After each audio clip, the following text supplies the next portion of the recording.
són premis que realcen com un exemple de futur i de lo que se pot arribar en l'esforç individual de cada una de les persones.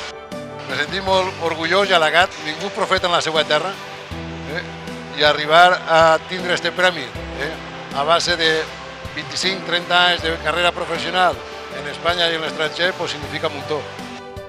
Per saber com és la província de Castelló tens que estar fora, això és la veritat.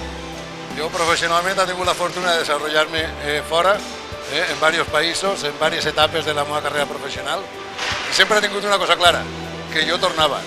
Si algú ha dit, jo me'n vaig, no sé quan torne, però jo tornaré. I això diu molt de la província. Si per alguna cosa se caracteritza la província de Castelló és per la gent que té. Tenim turisme rural, tenim turisme de platja, tenim agricultura, tenim indústria, i la gent ha sigut capaç de reinventar-se i de readaptar-se als diferents moments de la història per continuar evolucionant. Quin serà el repte de futur? Jo crec que el món com el coneixem probablement vaig evolucionar molt més ràpid de lo que nosaltres pensem a fecha d'avui. Sempre el negoci que jo estic és el negoci d'automòbil, pues probablement el concepte del vehicle que tenim no siga el concepte vàlid probablement en els pròxims 5 a 10 anys. Serà un concepte totalment diferent, que requerirà de noves empreses, de noves tecnologies i de noves inversions. Segur que la gent de Castelló, l'emprendedor aquest, segur que podrem estar ahí.